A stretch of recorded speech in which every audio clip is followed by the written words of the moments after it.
For the first time in history, India will host the G20 Summit.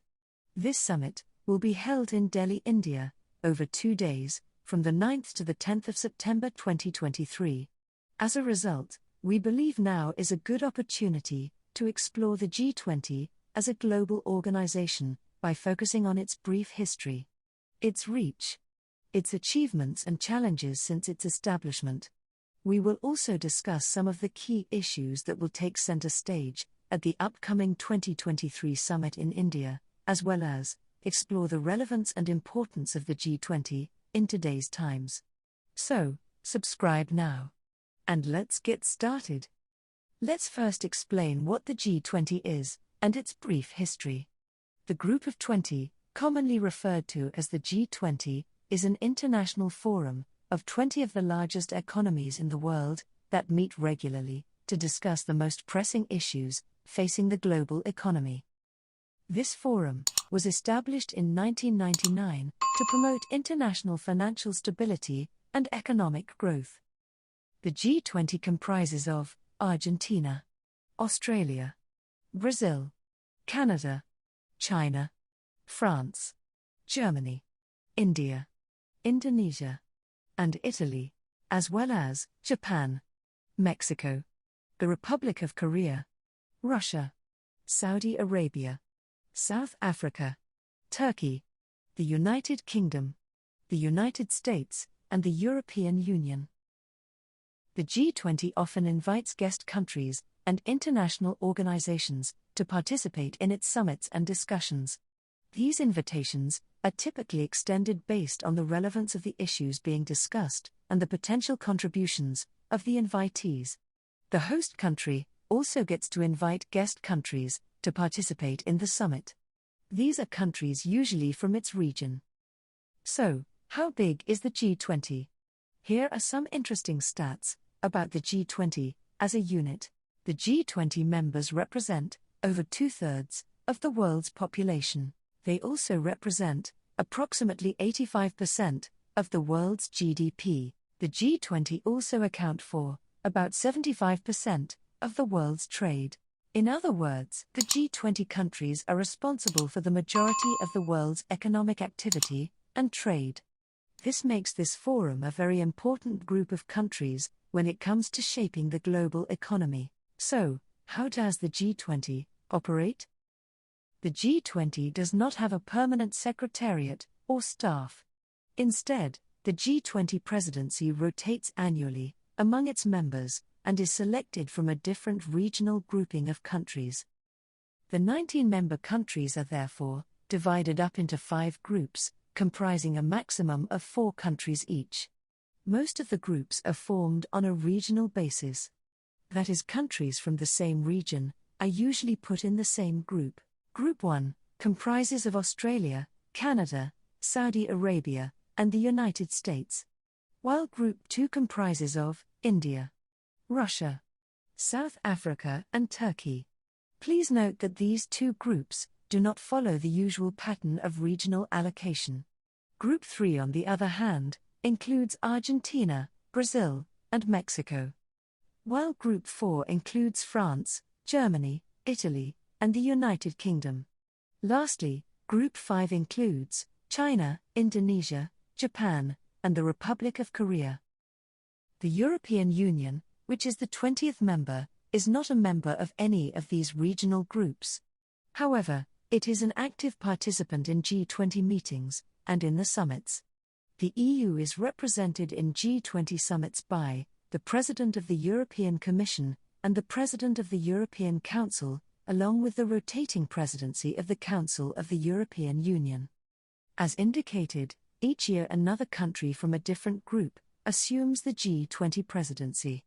The countries in a group are each equally entitled to take on the presidency when it is their group's turn. The G20 presidency is responsible for bringing together the G20 agenda in consultation with other members and in response to developments in the global economy.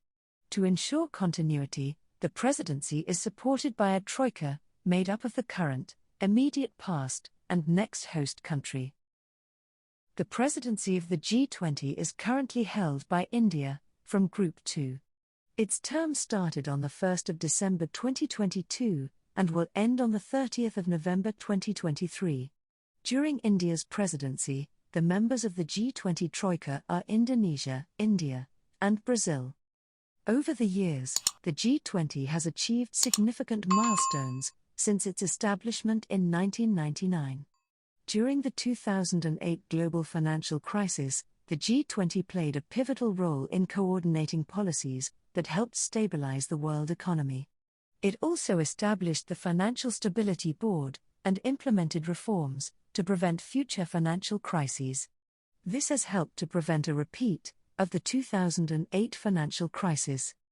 During the COVID-19 pandemic, the G20 also played a leading role in coordinating the global response to the pandemic. Additionally, the G20 have started addressing issues like climate change, development, and global trade. Some of these issues are not yet resolved, but some member countries have taken large strides in addressing these issues. Of course, the G20 is not without its challenges. The G20 can be slow to reach decisions, and it can be difficult to get all of the members to agree. Here are some of the specific challenges that the G20 faces. The rise of populism and nationalism, which can make it difficult for countries to cooperate on global issues. The increasing complexity of the global economy, which makes it difficult to find solutions to common problems. As well as the growing gap between the rich and the poor, which may lead to instability and conflict. So, what is on the agenda for the 2023 G20 Summit under the Presidency of India? Under the Indian presidency, the G20 in 2023 will focus on the theme, One Earth, One Family, One Future. This theme affirms the value of human, animal, plant, and microorganisms, and their interconnectedness on planet Earth and in the wider universe. The Indian presidency will also spotlight its LIFE campaign, which stands for A Lifestyle for Environment. This campaign aims to encourage the adoption of sustainable lifestyles in India and internationally, to tackle the challenges of environmental degradation and climate change. According to India, this can be achieved through environmentally sustainable and responsible choices at both the individual lifestyle level, as well as the national and international development level. The G20 working groups will also focus on the following: agriculture, anti-corruption, culture, digital economy, disaster risk reduction, development, education, employment, environment and climate sustainability, energy transitions, health, trade and investment, and tourism. In conclusion, is the G20 still relevant? Some supporters and advocates of the forum believe the G20 is relevant for a number of reasons.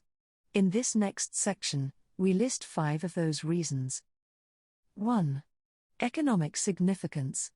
The G20 member countries collectively account for a substantial portion of the world's GDP and international trade. As such, their economic decisions and policies have a significant impact on global economic stability and growth. 2. Policy coordination. The G20 provides a platform for major economies to coordinate their policies and responses to global economic challenges. This coordination can help prevent financial crises, promote stability, and address issues like trade imbalances and currency fluctuations. 3.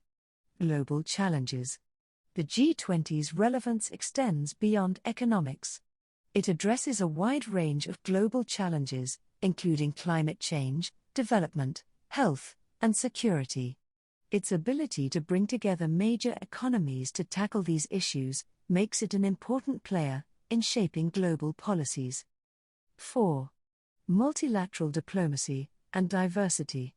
The G20 serves as a platform for leaders from diverse economies to engage in diplomacy, build relationships, as well as to engage in a wide range of interests and garner different perspectives. This can contribute to better understanding and cooperation on various geopolitical issues.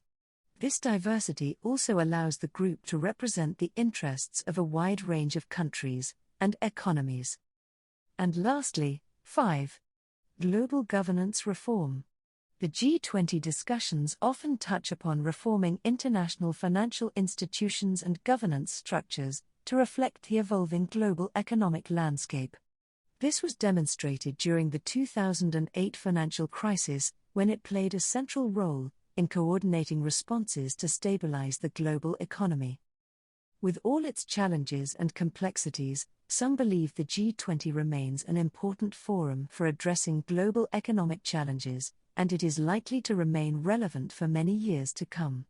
Overall, the G20 remains a crucial platform for major economies to address pressing global issues, coordinate policies, and shape the direction of the global economy and governance. So, what are your thoughts on the relevance of the G20 in today's world? Do you believe it's an effective platform for addressing global challenges? And what key issues do you believe this forum needs to discuss and address? Let's engage in a lively discussion in the comments section below. We've come to the end of this video on the G20 and its relevance. So, thank you for watching. Please take time to check out our other videos on public administration, public finance, public sector governance, as well as the administration of government. And don't forget to like this video and subscribe to our channel for more content. And remember to turn on the notification button to make sure that you don't miss out when we post new videos. You can also connect with us by following us on social media at ConsultKano and continue the conversation by leaving us a comment below or tagging us on social media using the hashtag ConsultKano. Thank you again for watching. Join us again next time for another video. Until then, check out these other videos. Kano Consultants. For professional advice you can trust.